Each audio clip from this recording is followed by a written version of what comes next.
வணக்கம். கலியுகத்தில் வாழும் உங்களுக்கு எதிரிகள் தொல்லையா? பொறாமை, கடன், கண் திருஷ்டி, நிம்மதி இல்லையா? உங்கள் முன்னேற்றத்தை தடுக்கும் சக்தியை வேறறுக்க ஒரு ரகசிய பூஜை உள்ளது. அதுதான் சத்ரு சம்ஹார பூஜை. இந்த பூஜை எதிரிகளை அழிப்பதல்ல, அவர்களை அடக்கி உங்கள் வாழ்வில் நிம்மதியை நிலைநாட்டும். இதில் மாதுளை மற்றும் விளாம்பழத்தை பயன்படுத்தும் முறையே ரகசியம்.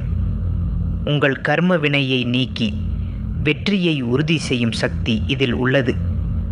குடும்ப சண்டை நீங்கும், கடன் விலகும், தொழில் போட்டியில் வெற்றி கிடைக்கும்.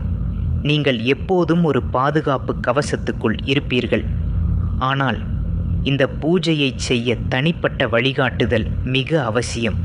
உங்களின் நட்சத்திரப்படி பூஜை முறையை தெரிந்து கொள்ள இப்போதே அழையுங்கள். தைரியமாக இருங்கள். வெற்றி நமதே.